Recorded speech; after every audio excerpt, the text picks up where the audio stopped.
Hey guys, welcome back to my channel. I hope you're doing fabulous. Today I have a special guest. Para mí.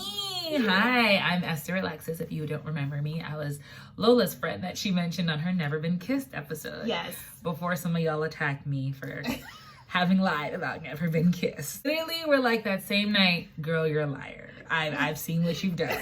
And I'm like, first of all, I never claimed to have never been kissed. You know what, we're not even gonna go there, but basically, I'm sorry I lied on you. It's okay. So today we're doing a crossover because Miss Esther Alexis has a podcast. I do, and so welcome back to Esther Alexis, Body of an Extrovert. Today's episode is a crossover with Lola, and we are going to be talking about just pop topic things. A lot of the times on the podcast, we kind of discuss very serious issues, but I think it's cool to take a break and just talk about like the good stuff. Yes. Gossip. Hello. Listen, I am one of those people who follows and unfollows the Shade Room because I'm like, they're so toxic, and I'm like, oh, but it's so juicy. Don't follow the Shade Room, but I feel like you're not a millennial if you're not getting like some kind of notification from the Shade Room. It's also like, oh, I'm being kept up to date on what's going on in America. Exactly. It's like CNN, Fox News, the Shade Room. It's all actually, it's all journalism because they're all the same now. It's all fake news, all real news, whatever you want to call it. We're not going to talk about politics. We'll talk about it one day. We will. Just not today. Just not today. I wanted to talk about Basketball Wives and that whole Evelyn Lozada saying the N-word and her whole I'm an Afro-Latina thing. And I'm like,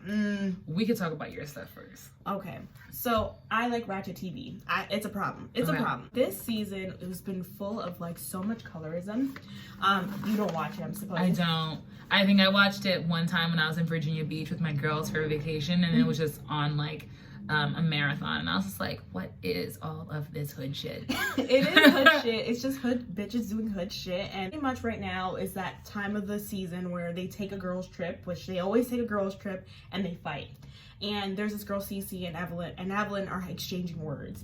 And there's this woman named OG, I forget what her full name is, but she's like this beautiful dark-skinned Nigerian woman who like wants to defend Cece because Cece's one of those people who just like, if you yell at her, she'll cry and break into a million pieces. And Evelyn's like, rah-rah in your face, like, what you, like, she's mad aggressive. Okay. But everybody calls OG aggressive. All the light-skinned women call her aggressive. But mind you, everybody on that show has been very violent. Mm-hmm. You had Evelyn throw a whole wine bottle at somebody's head. Malaysia, like, threw a table at somebody, a chair. But OG has always, you know, if you want to, you can catch a sisterly fade. Like, it's not a problem. But they call her aggressive, which I'm like, colors, undertones. And long story short, Evelyn was married to this dude called Chad Milk Dud Ochocinco. You know him? Forehead. Ochocinco. Ochocinco. Evelyn was calling OG ugly. And OG was like, but Chad wanted me. And it was like, it turned into a whole ordeal where they were bringing up DMs between one another. Oh, no. And OG gets to the point of, you know what, Evelyn wants to be a black woman and Chad wants to be with a black woman. And she's bringing up all these points of like how she does cultural appropriation, like she's wearing braids, blah, blah, blah, and how she likes to say the N-word. And Homegirl's response is, I'm an Afro-Latina and I'm proud of it. And I'm like, what's the difference between saying that and a white person saying, I'm not racist, my neighbor's mailman is black? What's the difference between those two statements? I grew up in a very Hispanic, Dominican, Puerto Rican neighborhood in the Bronx, and people said it. Like, I grew up, everybody said it, and I think she says it because maybe she's accustomed to, but I don't think she's taking back that word and she's like, I feel this pride inside myself. I'm of a descendant of the African diaspora. I don't think that's why she's saying it. I think she just grew up saying it, and now someone's calling her on her shit and like, oh, there's a movement where you can say I'm an Afro-Latina now, so I can get away with this. And I'm like, that's just not cool. You know what I think the problem is when it comes to the N-word and the Afro-Latina community and even like just the Latin community whatsoever? It's like, it's cool to be Afro-Latina sometimes, but then there's this colorist attitude whenever they have a problem with like a darker person of color, it's like, oh, like you're a monkey. Okay. Oh, like, yes, you know, and they're referring to their colors and oh, like you're dark, you know what I'm saying? So my thing is, that's the problem. Like, you can't just pick and choose when you're Afro-Latina. Like, you have to be Afro-Latina all the time. And trust me, I'm not Afro-Latina. I'm from the island of Hispaniola, which is on my side, which is Haiti. Don't just claim that you're Afro whatever when it's convenient, when it's cool to appropriate, and then go back and be like, oh, you're ugly because you're dark and you got big lips and you're just wide. And I'm like, whoa, that is very much the build of a regular black woman or an Afro woman. And so you can't pick and choose that. And so like, And then again, there's also that word, I really hate the word aggressive. Just because I feel like it's applied a lot to people of color. I don't know if you watch The Bachelor or The Bachelorette. Yes, I love The Bachelor. I love and hate that show. I think it is toxic. I think it teaches young men and women who really don't know anything about themselves yet to go out and look for people and make these huge life decisions without having actually found who they are. That's my claim. When they put the black girls there. I'm like, they're not gonna pick. Oh my gosh. I'm so sorry. I'm just gonna show it. They're not. It breaks my heart to see people of color that go up there and they're just completely like ignored and they're kind of just kept there as like a social quota. Exactly. Like, you know what I mean? We're not racist. Here are 2 girls that are going to get caught in 3 weeks. Like, they're here. Or they're going to make it all the way to the end without having a real conversation. Whatever. But I was watching this show and I was really frustrated because I felt as though if you were watching, because Bachelor in Paradise is the summertime one. So Bachelor in Paradise had ended and they were doing their tell-all show. And this guy named JPJ, John Paul Jones. I love him. Oh my God, I can't stand him. I thought he was so cute at first, but then I was like, wow, he has some serious entitlement issues. He does. And instead of apologizing for ruining someone's wedding, like he didn't like full blown ruin it. You know how they exaggerate everything. But he made a situation, like a scene at someone's wedding, which by the way, if that was my wedding, I don't give a damn. I would have cut you in my dress. I'm like, that's the curb. Put your ass on it. You know? Bye. And so instead of being like, you know, like a man and being like, I apologize, like I ruined someone's day or I took away or I made some people feel uncomfortable on someone's day. He's like, oh, well, you know, I did what I did and, you know, it was an unfortunate situation. But if he was black, it would have been so aggressive. He was this, that, and the third. But no one used that term with him. They're like, oh, he's just spazzing. Oh, he's just young. So that term with me, like, is like a gear grinder just because I'm like, I hate that. And I feel like it is a very colorist term. Like now, if anyone ever calls me aggressive, I feel like that is actually like, what's it called? Like, it's like, it's a trigger word for they'd be like, I just be like, you don't even know. But I agree with you about the whole picking and choosing. And I don't want to be the gatekeeper of like who considers themselves Afro-Latina. And by the way, for me, my definition is that you're descendant of African descent. You know, we acknowledge that our people came through the African diaspora when they were actually kidnapped and forced into pretty much genocide, because that's what it is. We need to start calling it genocide. So for me, the word Afro-Latino, it's not synonymous with black, but it can be used interchangeably. If I say I'm an Afro-Latina, I'm just saying I'm a black woman that speaks Spanish because that's where my culture is. And I don't think some people feel that way. And like on YouTube, you see all these like really light-skinned, racially ambiguous women with like these 3A hair, like I'm an Afro-Latina. And I'm like, but are you? Like, I understand that people identify with a certain way, but if we live in a world people treat you based on what you look like, and you don't look like the stereotypical or you're a very racially ambiguous person, how do you get treated like a black person? Like, how do you come to that experience, and how can you sit here and say it's one and the same? Like, I don't understand that. And one time, my friend Margaret, I remember we were talking about something. She's like, don't you ever compare your experience to my experience, because it's not the same. It will never be the same. And that's how I feel about even some light-skinned Afro-Latinos. I'm like, are you, or is it just because it's cute right now? Regards to that, like, I feel like that's such a hard matter to discuss, because I don't think, I mean, there's the experience that we're referring to is really a discrimination and the degradation sometimes of one's culture, of one's person, because of what they look like. However, I know, for example, like people who have like sickle cell or who are just like albino, they're albino Haitians and they are white as snow, but they're 100% Haitian. You know what I mean? So I don't like to discredit either. However, we have to all be honest in saying that because I look a certain way, I am treated a certain way. Exactly. And I fall under a particular stereotype that applies to me that may not apply to you. So I think that a lot of the times we get very caught up in catching trends. Like, I think it's very popular to be Haitian right now. I was Haitian when it was the boat people, you know, in the 90s. No, in the sense where it's like people get to pick and choose. Like, they make cultures trendy now. I don't know. Drake. They pick and choose the trendier parts of cultures and be like, oh yeah, like I'm this today. And I'm like, are you? I'm like, are you? But I mean, that's, I guess, one's personal affiliation and decision. And so I can't comment on what they think about themselves. But I'm just saying, sincerity and authenticity never hurt a soul.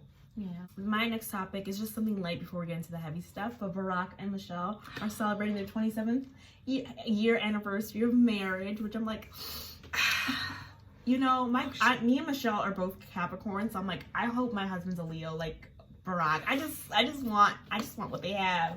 I miss them every day. Let me just say, I was on Instagram and I saw the photos like that she posted. Mm-hmm. I kid you not, I'm not even an emotional person. I literally started tearing up. And I like reached out to like Lola and our friend Margaret, and I was literally like, where is my Barack? Where is he? They really brought class and elegance to the office that is no longer there. We're not gonna go into politics. It's just not. But it's, if you're saying it is, you're a liar. And just to see a beautiful couple, it touched my heart. It touched my soul. You guys are missed. You guys are loved. You will always be my president and first lady. And Michelle, if you want to run, I'm willing to support you. No, don't. She doesn't want to. And you know what? We don't deserve her. People were so disrespectful. Oh, yes. So disgustingly disrespectful. It was always white people referring to her as a monkey. Like, that was like every time. It could have been something minimal. But you know what? And it would always come out. That was the when one thing. When they go low, we go high. How do y'all feel about Kanye and gospel? Can we get into it? I'm gonna let you know. Go ahead. Go ahead. Okay, so let me put it out there. So Kanye made this comment recently that he was no longer making secular music, that gospel was going to be his focus here on out. Mm-hmm. And I feel like the world stopped for a minute, like for a full second. I'm not going to say for a full minute. For a microsecond, the world was like, huh? There was this divide. Like, people are like, oh, we can make gospel if he wants to. And other people were like, absolutely not. Absolutely not. The devil is alive. And I've been teeter-tottering as to like where I am. And I'm curious to see where you are with that. So Kanye the person, Kanye as the artist. Two different things. And I think he could probably make amazing gospel music. But gospel is it's religious based, right? So it's based in your faith. So I understand where people are like, this isn't like something you should be picking up because you think it's cool. And I understand that he's going through this whole thing with his church.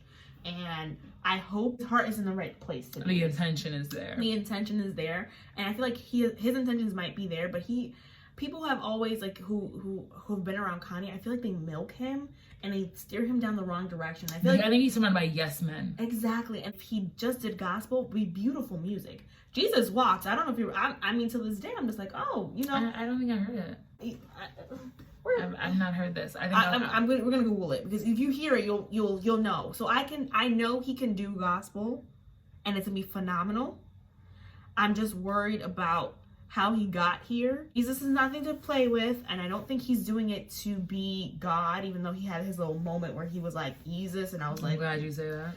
So I tread lightly with him. I worry also that people are not going to be listening to gospel because they want to hear music about God. They're going to want to listen to gospel who's being sung by Kanye. Exactly. Or created by Kanye. And that's where my problem lies there. I don't think people are going to listen to it for the right reasons.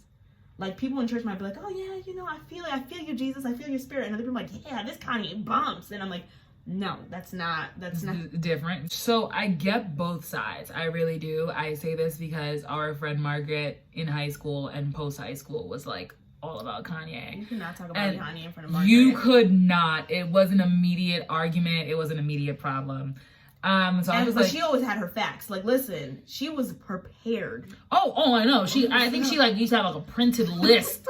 And I'd be like, I don't think I like him. And she was like, reason number 3045 to like Kanye. I think, though, that a lot of people are judging either side without fully understanding. Like, take, for example, I get the Christian approach. I am someone who is very much into faith.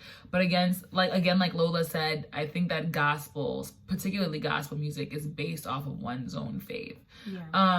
And it makes me wonder who he has faith in, himself and or God. And I say this because he had that moment when it was like, Jesus, call me Jesus. And I was absolutely like, I most certainly will not. The devil is a lie. I was, no. Like, okay, well, who does this gospel glorify? Because you got to realize, like, there's different religions, there's different faiths, and everybody got music. But they sing it to different people. Yeah. I'm just saying. And then there's also the fact where it's like, if we're being the Christians we ought to be, there's also the point where it's like, we should forgive, we should be understanding, we should attempt to have empathy for those who are both like and unlike us.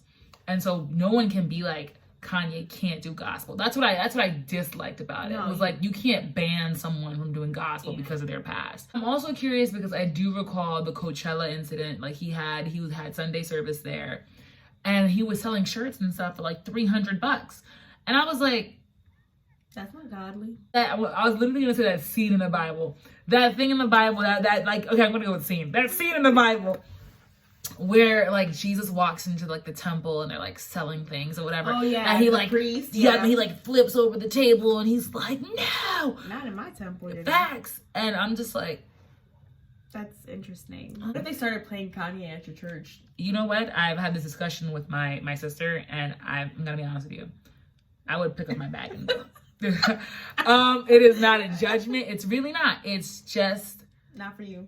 I would really, it would be some time before I got. Her and Travis broke up or on their break or whatever, and I'm like, I saw that coming a mile away. You can't, I'm sorry, she got pregnant a month after being together, and I'm just like, what kind of relationship ever prospers when you just dip into going from getting to know you, getting to know all about you to we're a family. Like we are family. I don't know about y'all, but I don't have any faith in any Hollywood relationship. No.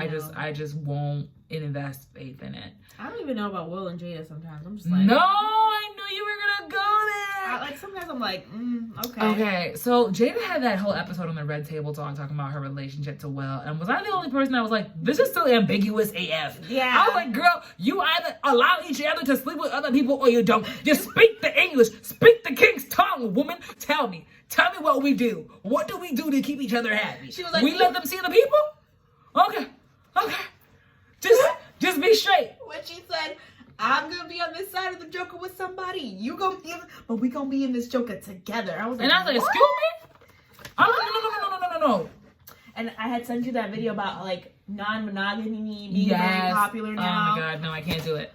It's not for me. It's not for me. Listen, y'all, I'm from the West Indies. I'm from the islands. So I am actually crazy. Like, I will hurt you. I will kill us all. I watched this video, I think it was Refinery 29, and I'm like, not for me. But I appreciate people being honest and being open with themselves over there. I watched another show called Explain, and they're explaining why monogamy is really hard for people to do. Monogamy is just recent. It's just, for most of our existence, we've been very non-monogamous. You see it in the Bible, multiple wives. You know, Jacob got his cousin's sister's wives. Throughout history, monogamy has not been what's happening. And they were explaining about how we're not built for monogamy. And they give you all these different things. And this one guy said, yeah, monogamy is not natural, but humans have been known to do lots of non-natural things. And I think we can make it work. And that's how I feel about monogamy. And for certain people, it might not feel natural. And it's cool if you say, Esther, every once in a while, I might just have to whip it out in front of someone else. But if you as Esther, as a woman, go, not for me, and you bounce, that's perfect. And if you go, yeah, you know what, baby, you can do it. I love that you said you got to be honest. Mm-hmm. I know who I am. When I say till death do us part, that is going to be the only thing that makes us part, homie. What I'm saying is that if homeboy walks up to me in this Joker and is like, okay, and it's like, I'm trying to whip it out with somebody else, I'm gonna be like, bet, baby, ain't no problem. No, do you, boo. But tomorrow morning, when somebody's in a black bag being escorted out by whoever the morgue people, I need there to not be a certain sense of surprise. But I hope that person would be honest with you before you get married. You know what I mean? I hope this conversation... But I don't think anyone has that conversation before they get married. Maybe now. Now they are, and I appreciate that. I don't know if someone would feel offended if I was like, fuck out of here, get out of my face, I'm not doing this nonsense. I'm like, but I love you. No, fuck out of here. The fuck out of here. That's just not for me. This whole polyamory, different partners, like, I'm not good. I carry a switchblade at all times. But try me. But I don't want to come off like, ew, you're disgusting because you want to do this. I don't know what it is that makes women want to do this. Just not with me, boo. That's how I feel. I've heard, and this is certain men, right? It's always a men. No, it's not always a men, because apparently women cheat at the same rate as men do. Just, I guess, we're cleaner or less messy. Yeah. Where if I was married to you, this is the ideal, for 45 years, and in between those 45 years I might have messed up, would you consider that a monogamous relationship? Like, listen, like, we've dated, we got married, 5 years in, I might have messed up. I've been monogamous. You haven't been. So is this a monogamous relationship if we get back on track? And then, that's what I'm saying, like, if one time or 2 times it flips up, is it no longer monogamy? Let me phrase this properly. Because a monogamous relationship is choosing to be with one individual. And I think that if you slip up one time, that doesn't make the whole relationship invalid to monogamy. You know what I'm saying? But it might be that you slipped up. Like, you couldn't stay the monogamous path. You know what I'm saying? But monogamy for you is, like, just you and I. No, like, preferably no mess ups, no nothing. Preferably, I'm not a martyr. I'm not perfect. But I'm not gonna ask a lot of you in regards to that respect. I just, like, okay. Let me be clear, because I feel like I'm stumbling over my words. Like, yes, I have a certain a standard that I want our relationship to meet, but we're not going to be perfect. We're human beings. We're going to slip up each and every day. All I ask of you, though, is don't play me. Don't be dragging my name out in these streets. Don't have people talking crazy about me. You know my fear is. My biggest fear is walking into a room with my man, me being all hype, like, oh, this is my man. Look how cute we are. Mm-hmm. And then some just snickering down the hallway like, yo, I was with him last night. Because I would lose my mind. I would lose it too. And, like, essentially my biggest fear is being in a room with this man thinking he's my man and then having all these females. Like, I'm walking onto these hoes like I'm the baddest bitch in the room, right? And they sit here like, and they all know that my man is community. I think it's a little bit more complicated, and I wonder, as somebody who wasn't raised with her dad and my parents are divorced, my parents got separated when my mom was pregnant. It's not something I've seen in my life. I wonder about, like, if you're considered monogamous, if, like, you stay married but you break up for a year or 2 and you come back, and, like, because it's still monogamous, because I think that in regards to relationships, I mean, whatever definition you're going by, in my mind, monogamy is being in a relationship with one person, and attempting to be in that relationship with one person. Now, if you're consistently cheating, then obviously then you fail the status quota that is monogamy. You know what I'm saying? But if your goal in that relationship is to be with one person, and that is a monogamous relationship. Whether you slip up or not, you are still in a monogamous relationship. Does that make sense? It's the intent and the work and the you put towards being monogamous. In my mind, yeah. Okay. I'm okay with people not hopping into marriages and realizing monogamy is not for them. And I'd rather you know that in advance. You know what I'm saying? Like, I've actually, no cap, like, I've actually talked to, like, people of, like, the opposite sex, and, like, they'll be like, yo, like, I'm not, like, monogamous, like, that's not what I'm looking for. Then I'm not the one to be talking to. But God bless you. I'm glad that you're honest, that you're upfront. You're like, you know what, this is not for me. It's not in my spirit. Some people are like, you know what though, actually, I literally had this one guy, no cap, no funny, and he was saying that he wanted a relationship with someone, like a genuine monogamous relationship. However, until he felt like he found his person, he had no plans of subscribing to the plan that is monogamy. You know what I'm saying? I don't think you could do that where you're like, oh, I'm gonna eat all the junk food I want, and once I have a big event, I'm gonna get back on this, like, clean lifestyle. We are creatures of habits. Yeah. I don't know how you can go from doing all this shenanigans in the streets, being community, to, like, I'm just gonna be with one person. If that's what you do, that's what you do. Personally, I was just like, that's not gonna fly with me. Only because I don't expect to be someone's, it girl all the time. Like, you know what I'm saying? I'm not meant for everybody. Not for someone who's for everybody. Like, I like exclusivity. Like, I like knowing what's mine is mine. Like, and that could very well just be a me thing. I think it's different. I don't know if I would want to say someone's what's mine is mine. I would just like to appreciate that if we're being intimate, it's something that we are sharing together. I mean, ideally, I would like somebody who maybe also is at the same level that I am. It makes it easier for whatever type of relationship you have. Just be like, I'm not going to be monogamous, and I'm just not going to be married. Paul said that in the Bible, where he was like, people don't rush into marriages. Like, it's not meant for everyone. It's not meant for everyone. And he was like, wait, is it in the Bible too, where they're like, it would be bad for you to be in a marriage where you're like, you're not supposed to be in one, and you just know it's not going to make you happy. It's not for everyone. And you have to realize, I think a lot of the reasons people are getting divorces nowadays is because they didn't realize how much hard work it was actually going to be. And it's hard. It's hard. And I think also people don't realize the type of person that they are. Facts. They don't know who they are before they get into these relationships. And it's not that you don't, like, you wake up and you don't know what you're doing with your life, but I know what type of person I am. I have a hard time sharing space.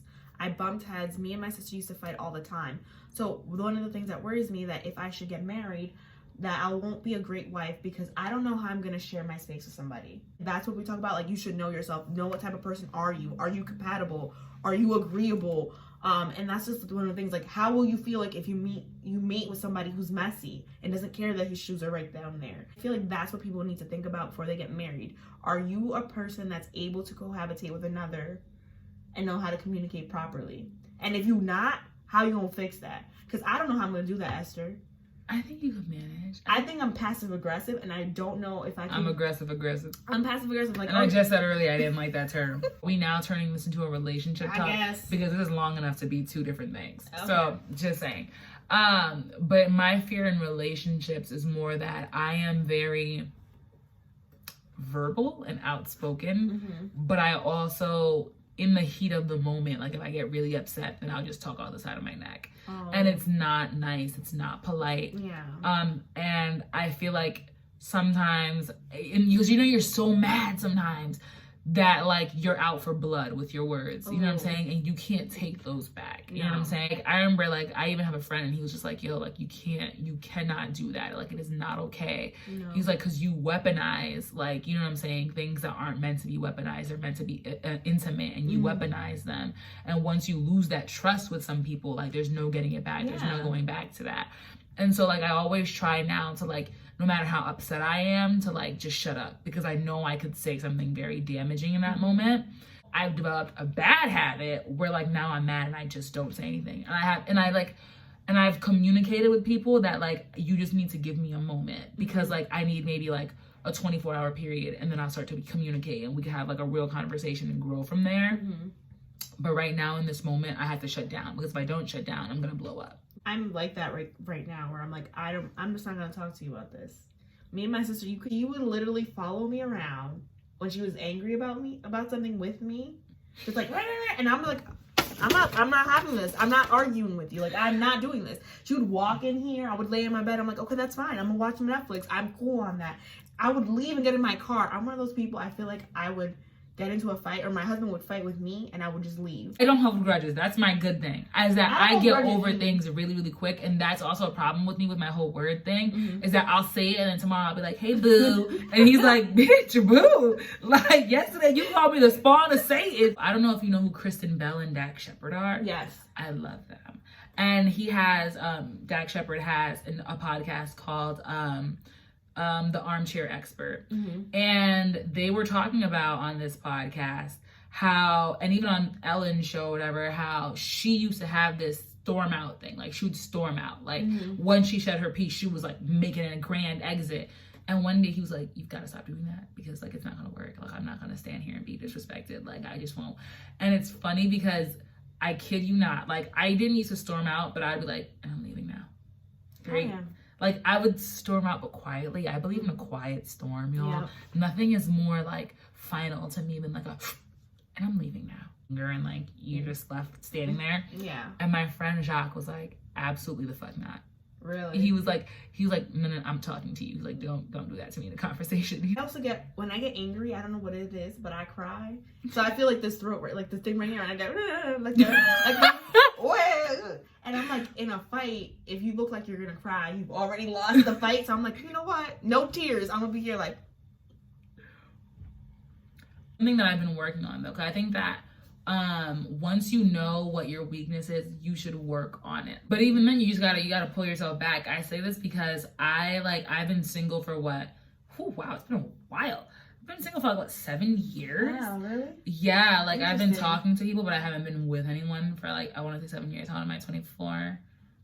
7 years? I'm gonna go with that. Someone's probably gonna correct me. I don't claim anyone as mine and vice versa, and then I'm out of time. And I've made it a point, because my last relationship, I like really hated it, and I hated how it ended.